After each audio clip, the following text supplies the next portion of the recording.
Well, hello again. Welcome to another episode of the official podcast of A Step Ahead Adoption Services. This is Dr. Andy Benanti, and with me today I have Isaac Eder, the founder of Identity. Thank you for being here, Isaac. Yes, I'm Um, super happy to be here. yeah, so I actually recently listened to an Adoption and Beyond podcast where Isaac was a guest and shared his adoption story and the experiences that inspired him to become a passionate advocate for adoptees and their families. His lived experience navigating his identity with his race as a transracial adoptee should provide valuable insight on ways to better support adopted children in their journeys for a step ahead adoption service clients. I'll admit, while I was listening to the Adoption and Beyond podcast, I felt for both the 10-year-old and adult age Isaac. So I can't wait to share his journey and his experience here. And so I'm just going to jump in and start. Isaac, can you just start by sharing a little bit about your journey with transracial adoption and what motivated you to advocate for adopted families? Yeah, so I was adopted when I was 2 years old, transracially, so my family's white and I'm black. And throughout my life, I struggled with a lot of heavy feelings around adoption. So just feeling a lot of rejection and abandonment by the choice my birth mother made as I became conscious of adoption. And then as I got into kind of like middle school, high school, I struggled a lot with racial identity, understood where I fit into the world as a person of color. And then as I kind of navigated into adulthood, actually starting to have experiences of people stereotyping and putting biases on me. And so I was having all these challenges, right? I was having the adoption challenge of like, oh man, I feel a lot of heaviness that somebody made this choice or that I was placed for adoption. And then as a black, man who grew up in an all white world, as I got into adulthood, I'm now struggling to find my place as this person of color. And so as I was navigating that journey and I was trying to talk to my family and we were trying to work through all these things and trying to understand each other, um, I started to realize that I wasn't the only one. I would meet other adoptees that were having the same journey. And then as me and my family kind of found resolve, as they started to understand me more and I started to understand them more, I kind of accidentally fell into speaking when a social worker asked me to come and share my story. And after about I think a couple months of me sharing my story, I came to a cultural training of hers every single month. She just told me, she's like, I'm not sure what else you're doing, but you should just do this. And I think I was 19 or 20 at the time. I was very young, and I remember just thinking, yeah, I guess I'm not doing anything else. And that is really when I started to dive into the adoption world, learning about what was out here, learning about the resources that did and didn't exist for families. And that's really where I found a really, really deep passion for helping parents understand adoptees, helping them understand our complex emotions and feelings, and really reshape their parenting around connecting deeper with their child. And so I kind of jokingly say I ended up here by accident, but maybe it wasn't by accident. Maybe it was all divine. But the love for what we do and how we support families and the resources we bring really came from being on the ground, from being with families, from seeing the desire they had to understand and love their children well, and me really feeling like I think I can do something here that's really powerful. Um, yeah, Thank you for that. What an incredible journey. I think I want to say I ended up where I am by accident too. So like there's a little piece of that that I think everyone can relate with. So that's great. It sounds as though your understanding of race and culture has evolved quite a bit. Can you just share a little bit of how it evolved from what that looked like or what that meant to you as a child to what it looks like now as an adult? absolutely. So as a child, and I know my parents didn't intentionally do this necessarily, but as a child, I didn't really grow up around anybody that looked like me. And so my understanding of race and culture were very limited. It was really only what I saw maybe on TV. That other people that I saw that looked like me were also adoptees. There were three of us, right, in church. And so my understanding of like race and culture and my own racial identity was very, very limited growing up. It really wasn't until I was a teenager and was on the internet that I even started to understand that there were other racial dynamics. Even even growing up in school, when I was homeschooled for a majority of my education, when we were doing history and stuff like that, you learned about Martin Luther King, Rosa Parks, things like that. But that was kind of like the end of Black history or history on racism. So when I was a teenager and I became aware of kind of modern movements, Black Lives Matter started when I was in like middle school. And things like that were happening. That was the first time I really opened that I really got my eyes open to that there might be another racial experience. And that was all on the internet. They were not conversations that were happening in my home. They were not conversations that I brought to my parents. It was just something I kind of was like wondering about on the internet. And so that was really kind of like my earliest understandings of race and trying to find myself. Now, as I went to college, I kind of go to college with this kind of like, okay, I'm realizing that there might be other experiences, but I don't really know what that means. When I got to college, I was kind of hit directly with them. I was hit with people who made assumptions about me, had biases about me, before I even really knew them, before they knew I was adopted, before any of these, before they got any of that information. And that was a really big culture shock to me. That really messed me up in a lot of ways because I was so unprepared for the gravity of it. Being a Black kid who grew up in a white community, had all white friends, had no uncomfortability in white spaces, to all of a sudden feel rejected by them was extremely difficult for me. And so it was really in those college years that this journey got much more serious for me, where I felt the desire and the need to understand, where do I fit in as this person of color, as this Black person. And so after a year and a half of college and a lot of ups and downs with my family and experiences, I ended up dropping out of college and moving to the only place where I knew Black people were, which was Atlanta. And so I ended up moving in with a family friend at first, and then kind of making my way on my own in Atlanta. And I went there to just find myself, find where I fit into Black community, Black culture, and try to just understand myself a little bit more away from everything. And that was 11 hours away from where I grew up in Lancaster, Pennsylvania. And over that time there, I really got to see myself as a Black person and in the Black community for the first time. For the first time, I was meeting Black people who came from Black homes that looked and dressed exactly like me, who talked exactly like me. And I think this idea that being Black looked one way, maybe the only way that I saw growing up, was not the reality, that my Black experience was just as valid as other Black experiences, and that I was going to be having Black experiences despite where I grew up, despite how I grew up. And that experience for me really empowered me and gave me the ability, I think, to find the self-confidence. It was probably the launch pad for the work that I do today. Next question you've kind of already touched on quite a bit, but I'm going to ask it because maybe you have more to add. What are some of the challenges, and really you focused on a lot of the lessons that you've encountered throughout your transracial journey? Some of the challenges? Yeah.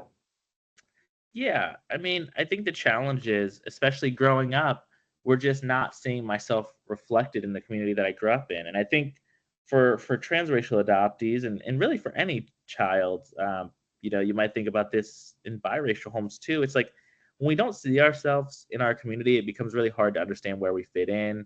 And in the case of transracial adoption, it can be hard to know what we're going to look like when we're older. And so a lot of my challenges, mentally growing up, were just wondering where I fit into all of this, who I was going to be. I didn't see any Black like leader. Like I didn't have any adult figures in my life that were Black. So it was also hard for me to see myself in these different adult and leadership roles. Even if I aspired to them, I didn't have any visual representation than that was possible for me, for people that look like me, because everybody who I was seeing was white. Um, and so I think that that was a big challenge, and one that I really try to help adoptive parents understand, because as much as the white leadership in my life never told me that I couldn't achieve those things, it's really hard for people to believe that they can achieve things if they don't see people that look like them, that sound like them, do those things. And so I really try to help parents understand the significance of racial mirrors, and what that can mean for your child's like self-confidence and identity. And I think other things I struggled with growing up, um, were maybe just trying to understand my birth mother's choice. And so, I struggled with the racial identity component, wondering where I fit into the world, and trying to understand my birth mother's choice to place me. So I don't think I've shared with anyone on this podcast yet, but typically I work in higher education. And so, Okay, very you cool. know, often we hear from just students at large, and it kind of like just really emphasizes your point.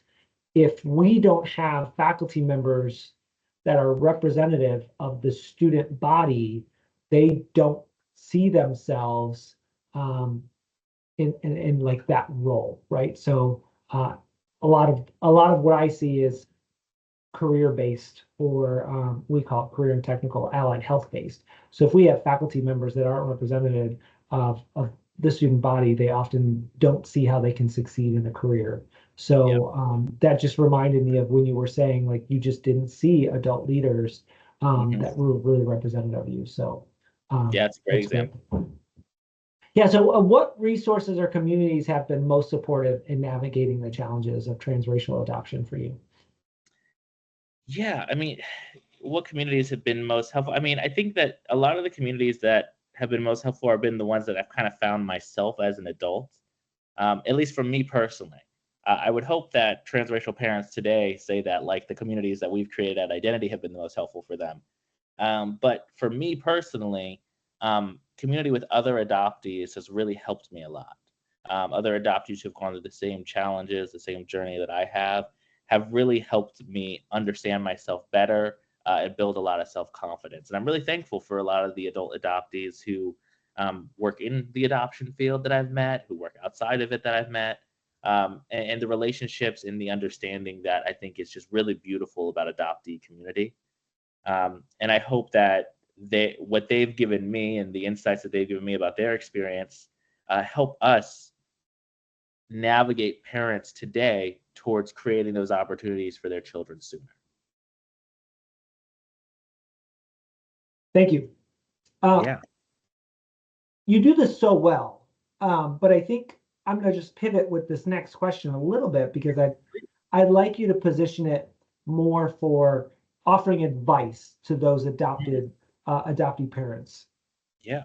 How would you recommend navigating conversations about race, systemic racism, and privilege for those Yeah. parents? Absolutely. And I'll preface this by saying I know that this is usually kind of a little bit of a scary thing to think about for a lot of parents, and I think that's really understandable. I would hope that adoptive parents feel really understood and seen through the work we do, because I can understand the fear, the hesitation, and the wanting to do it right that can almost be paralyzing at times. So if that's you right now, like, just know, like, this, I totally understand that journey, and I'm going to try to make it as blueprint as possible for you to engage in this. And I would say that the first step is starting early. So you can start this in small ways, through the things that you have in your home, um, kids' books, art, the kind of TV shows. These things do not have to directly talk about race, systemic racism, or anything, but they can be reflective of your child, right? So the things in your home that your child sees from an early age, let them know that you see them, right? Your child is represented in your kids' books and your TV shows, maybe in some of the art you have around the home, maybe in some of the communities that you're in. From the time that they're an infant or a toddler, they're seeing people that look like them all around. That's a way that you start that, and I think that's a really important way to start it, because it's also a very natural way to start it. It's positioning your life around understanding that you've welcomed a new culture into your home, and that child and their culture needs to be represented and seen throughout your life. So you could think about that as like a 0 to 5. 0 to 5, you're making sure that your child doesn't really remember a time where like they didn't see themselves in the activities, the communities, the books, the movies, things that you guys engage in. Then when I think we're talking about more elementary years, we might be thinking about 5 to 12. But we're getting into an age point where a lot of other people's perspectives, questions, opinions are going to come onto the table, right? We think about kindergarten being one of those places, though this might happen in preschool as well. But kindergarten might be a place where your child starts to pick up on people having different opinions about different races, whether it's through a kid at school maybe using a slur, or maybe it's through kids at school asking why their parents look different than them. And I think this is a really key time to start opening up the actual conversation about race, right? If your home has been set up in a way to where they understand they're represented in it, I think that you now have a lot of good positioning to have a really good conversation around how they're feeling. So you might start these conversations by asking them how they feel about looking different than you. And that's a conversation about race, even though it's just kind of gauging their opinion. If you hear about a comment happen at school, in the grocery store, anything like that, kind of cueing your child into it and asking them how they feel about it. And then I like to frame a lot of positioning. And I have a book on transracial adoption. It's a short guidebook. And in the book, I actually give a couple ways to frame these conversations in this age group. And so what you might say to your child at this like 7-8 range, and I'm just going to read directly from it. This is one that I wrote that you can say. You might say, some people might make judgments or make comments to you because of your skin color. We don't believe that's right, but when that happens, you can tell me about it, right? Not a big, scary, daunting conversation about systemic racism, where it stems, or history, or anything like that. But what it does is it lets your child know that, yes, some people might have different opinions of you. You're probably getting cued into that through some of the experiences that you're having. We don't believe that's right, which is a very important thing, I think, for your transracial adoptee to know. It's very important that your child knows that you don't agree with some of these statements or things or these assumptions that may get put on them. And because you don't agree with it and because you want to be on your side, it's also safe for them to come to you, right? So then they start to have this understanding that, hey, okay, mom, dad, mom's told me that this might happen and it's not okay. I don't have to accept it. And I can come to them when these things happen. Really, really, really good stuff for your child to know from an early age, right? You might think about having this conversation at, 5, 6, 7, 8, somewhere in that range. You, of course, know your child's maturity the best. And there's other frames I put in here. Like, another one that I have in here is like, you may meet people at school who make an assumption about you because of your skin color. We don't think that's right, but when that happens, it's okay to correct people and not let them make you feel bad because you aren't a certain way, right? Again, this is all empowering language that lets your child know that you see that they might have a different experience, you are empathizing with it, and you're a safe space to bring those experiences to. And I think this should all happen, the things I'm talking about, in the 5 to 12 range. I could spend probably the next 2 hours talking about all the best things you can do in the 5 to 12 range. But I'm going to move on because I know we got some time here. And then I think after you've had some of these early conversations, set up yourself well for your child to know that, hey, like they can come to you and you're open, and you also see them, you see that they might be having a different experience. I think once they get into those kind of early teenage years, that's when you start maybe preparing them for some of the more harder realities, right? If you prepare all, I think, children of color for this, but you might think about preparing them on how to deal with authority figures, right? How do you set up your child to have safe and good interactions with the police, right? We don't think all police are bad, but if there's a history of police violence, if there's a history of racism in authority roles like that, how do we prepare our children to not make that assumption about the officer pulling them over, but make sure that they're having the best and safest interaction with those people? And so those are some of the harder conversations you might have to have about race and racism, where you're instilling in them confidence and the understanding that you're on their side, but also preparing them that, hey, we can't control everybody else's opinions. But what's most important is that you're safe and that you get home, and that you know that as soon as you're home and you make it home safe, we're going to be on your side with whatever the next step is. And I think really, if you do the 0 to 5 well, and you do the 5 to 12 well, those harder conversations about race are much easier, because you already have a blueprint, you already have a foundation. Your child already trusts you and understands that you see them.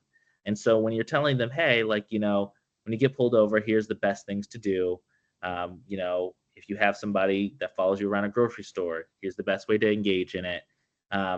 There's a level of trust and intentionality that they've seen throughout their life, rather than you trying to maybe, and I think this is what happens a lot of the time in transracial adoption, instead of you waiting until they're at that point, like until they're all going on to the world by themselves to have all those conversations, they can remember the intentionality throughout their life. And I think that is the best way to prepare your child for race, have conversations about race, and dive into those more systematic conversations.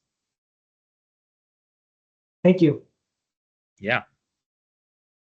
Seems like a lot, right? Like I'm already thinking as a parent, how challenging it could be. So I'm thankful that there are some resources out there, and that Yeah. you already have kind of like that quick guide that could help us Absolutely. navigate those conversations. Yeah, and if you wouldn't mind, for parents who felt like that was a lot, I know that that's a lot to hear over a podcast, but it's actually much. I think, especially if you get it in maybe the guide form, the guide is under 100 pages, and it just gives you a breakdown of the best things to do at each age group. I think you'll find that, though kind of hearing it in this format, it might sound like a lot because I'm talking about what to do from 0 to 5, 5 to 12, and then 12 to 18. Like I'm saying that all in the matter of like 10 minutes. So it is a lot in that context, but this is happening over the course of 18 years. So it's actually much more about really small daily actions.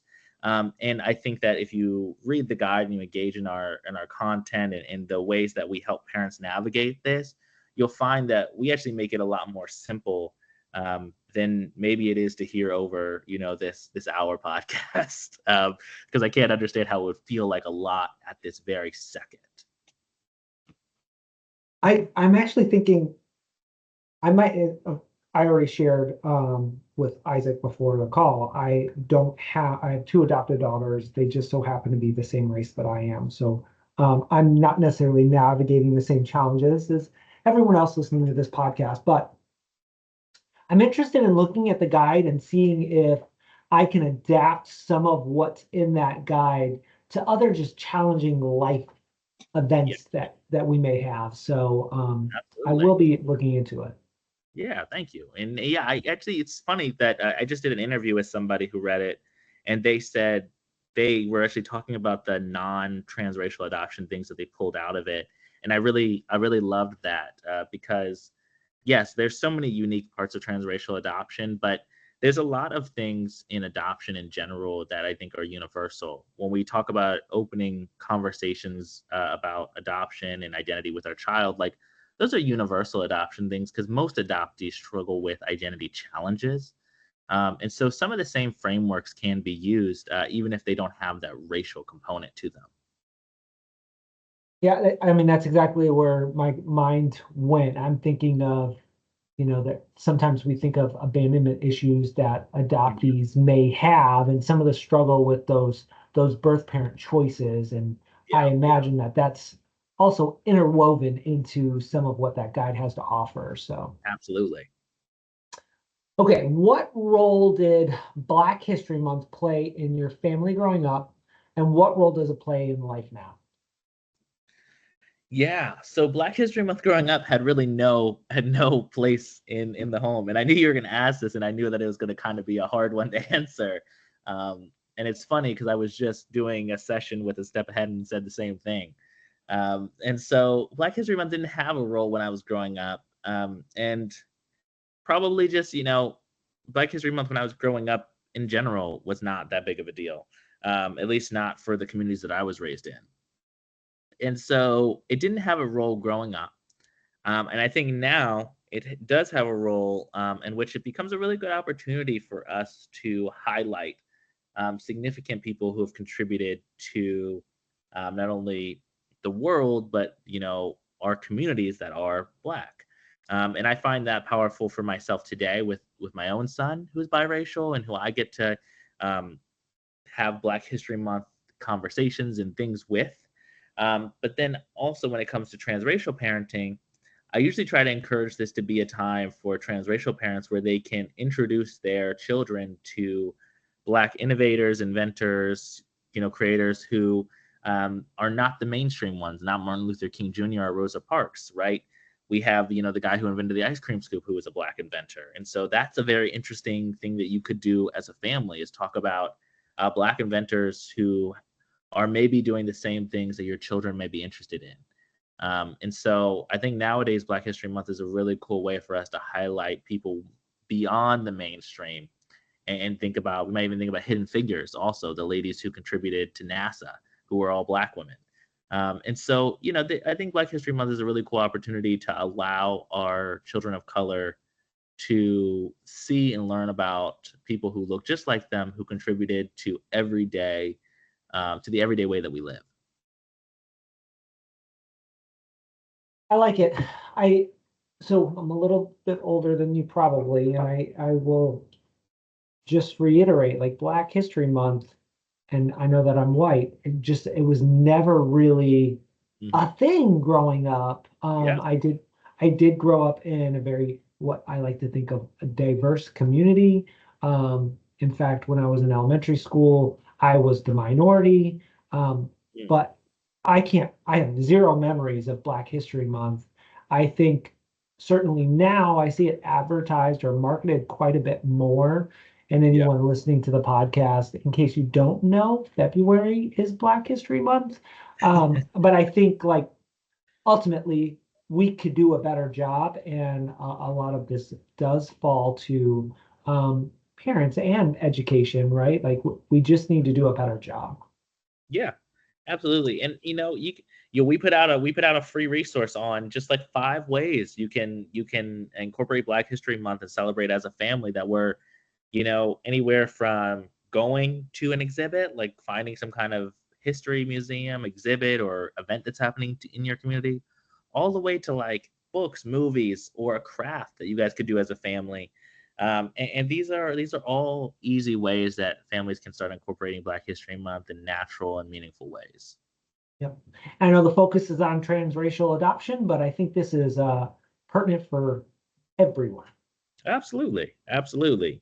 You know, uh, Being in diverse community, being in community with people who have different experience with you is a valuable experience for everybody. We all learn from it, right?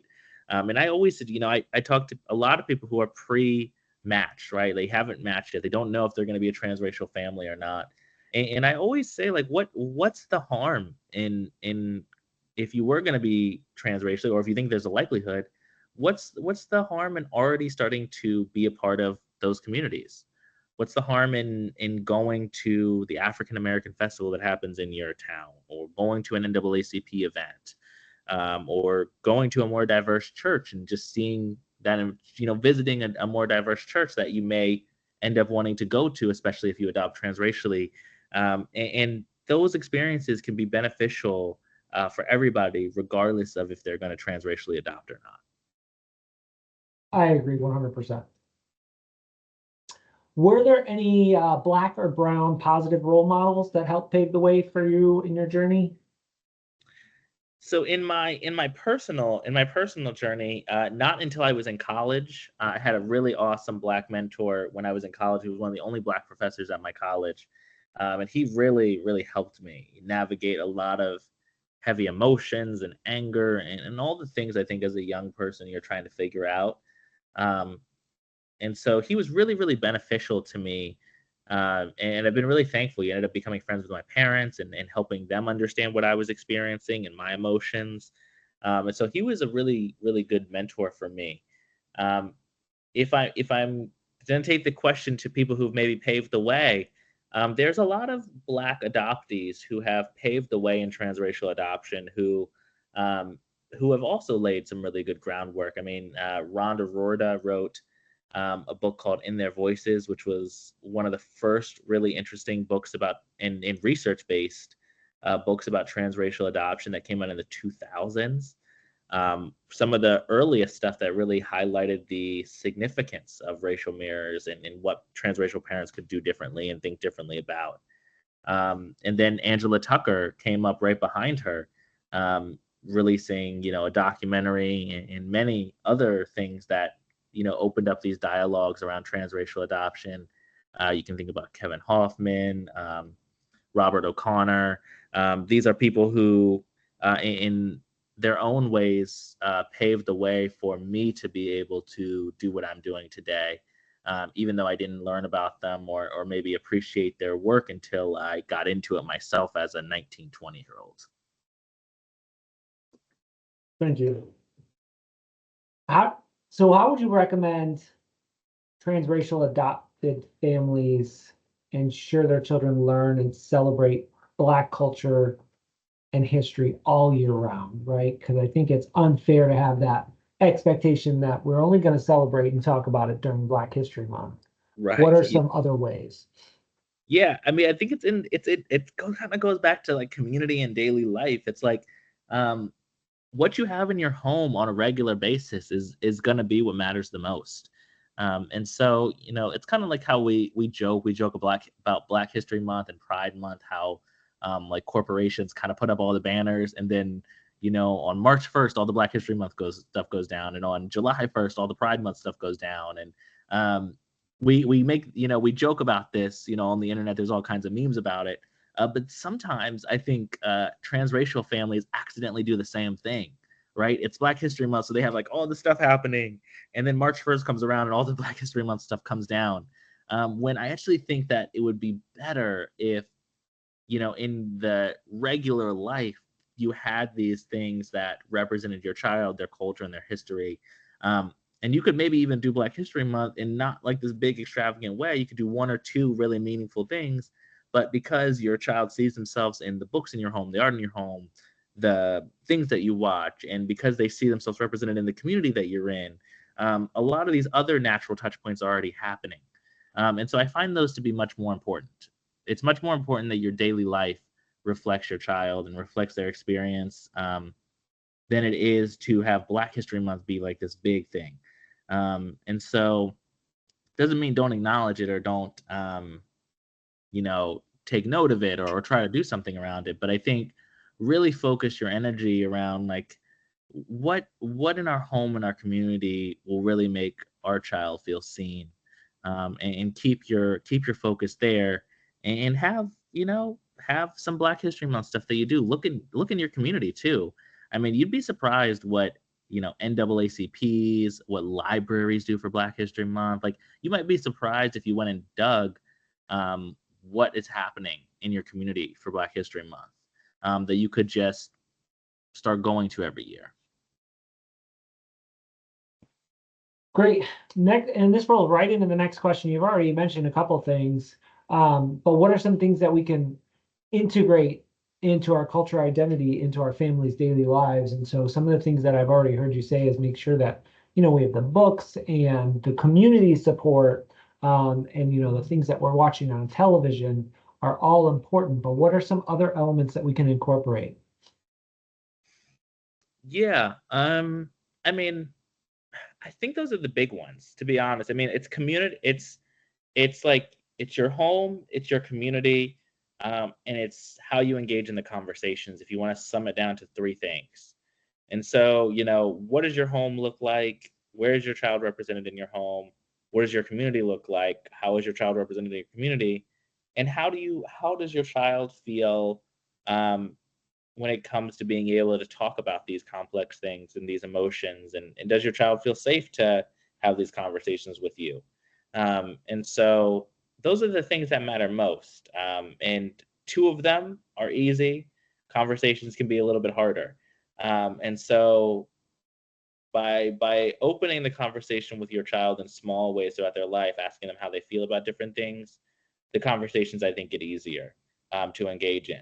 But just think about those three things. Think about your home, your community, and how you have conversations about it. This next question I'm going to ask, and I'll be 100% transparent. There was a reason that I put this and incorporated this question in there. A little bit of background is at one point I remember being discouraged from considering transracial adoption. And so, like, I think it's okay to have questions about how we can support a transracial adoption. But I remember someone saying, well, if you have questions about it, you just shouldn't do it. Mm. So if you were going to share some advice for families considering transracial adoption, uh, how would you tell them to prepare themselves to raise a child with different race? Yeah, well, I mean, questions I think are actually a really good sign. If you have questions about transracial adoption, that's a great sign because it means that you're not being thoughtless about it. So I'm sorry that you felt discouraged at one point because I think that's the wrong way to think about it. Because I think transracial adoption should be a really thoughtful process because there's all kinds of children that have different experiences and that have the need for a home, right? And everybody's capable of a different thing, and all those people can be great parents.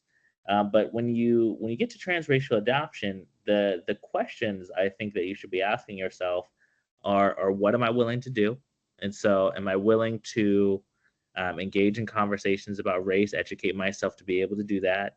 Am I willing to advocate for my child? There might be instances, whether it's in the grocery store or in school, or as they get kind of into those more adult years, where your child may need you to advocate for them. People might say things, do things, um, you know, to your child that they need you to be their advocate for. So, are you prepared for not being able to control other people's biases and possibly having to advocate for your child? Um, and then I think maybe the last thing. So hold on, let me make sure what I said. So yeah, what are you willing to do? So the conversations you're willing to have, the community you're willing to be in, all those things, and those are all great questions. What are you willing to do is probably the first step. You need to be clear with yourself, and more honesty is better. It's okay if you're not willing to change your community. That's clarity that's needed. And so, are you willing to do these things that will make your child feel seen? And then, are you willing to have the conversations to make your child feel heard? And then, are you willing to advocate for them? Are you willing to do the things that may come with raising a child of a different race and understanding that there may be people that come into your circle who just hold different beliefs and biases and stereotyping, and then there might be something that you have to advocate for your child at some point. um, and then I think the last step is, are you willing to like empower them? Are you willing to sit in what may be hard conversations about loss and adoption, um, and really empower them and make them feel valued? And I think that if you can do those three things, you can be a great transracial parent. And the last one I think is more adoption in general. Um, but yeah, what are you willing to do advocating for your child and being willing to sit in hard conversations about adoption and loss and grief? Um, those are the three kind of pillars I think of preparing for transracial adoption and considering it. Well, Isaac, it was awesome having you on the podcast. Thank you so much for sharing your journey and expertise. Absolutely. I appreciate you having me. I love A Step Ahead Adoptions. I love that we get to work with them. So it's an honor to be here. Well, I look forward to continued collaboration with you within the adoption community. And for those of you that would like to know more about Isaac and identity, you can go to www.identitylearning.co. The adoption is one that we're all part of. It continues to grow, something that I'm very passionate about. I hope you enjoyed another informative podcast episode for A Step Ahead Adoption Services. And remember, adoption is not just a process, it's a journey filled with love, resilience, and hope. And again, I can speak from my own experience how A Step Ahead Adoption Services walked alongside me every step of the way. Don't forget to be on the lookout for next month's podcast, where we'll discuss preparing for your home study with Whitney O'Connell. In the meantime, if you'd like to learn more about A Step Ahead Adoption Services, visit their website at www.astepahead adoption.com. Thank you for listening, and we will see you next time. Enjoy your weekend. Thanks for having me. Thank you.